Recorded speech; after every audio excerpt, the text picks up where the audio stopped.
ask, what were the impacts of that policy? As if policy implements itself. But technically, bills are just words on paper. So if we want to ask what difference a bill makes, what we should really look at is people's interpretations of those bills, which is often a mysterious box. Today, I want to open up that mysterious box using the example of dual enrollment math in California. But first, some context. Dual enrollment is being dually enrolled in community college and high school at the same time. If you're a really motivated student, maybe you go to community college after school. But what if you don't have transportation or don't have the money? And so while dual enrollment is a great opportunity to be exposed to college while you're in high school, that opportunity isn't equal. That's why in California, Assembly Bill 288 was passed, which was meant to expand dual enrollment specifically for underserved students under the traditional system.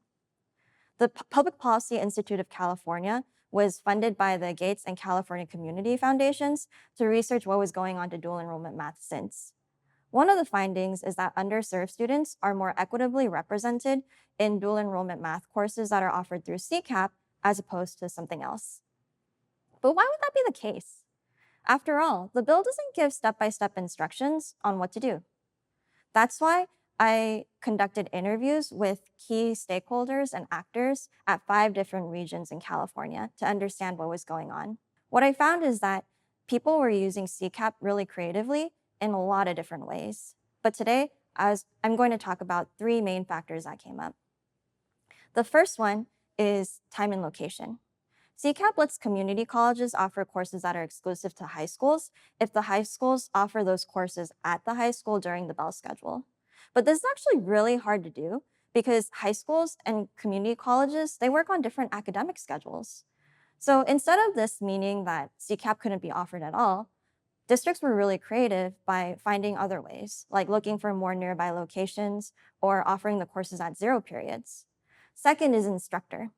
Because these courses were more accessible to the high schools, that meant that high school teachers who met the minimum qualifications to be hired by the community colleges could actually be the ones teaching that class. They would be hired as adjunct faculty, and that meant that the students would get more personalized instruction. And third, credit.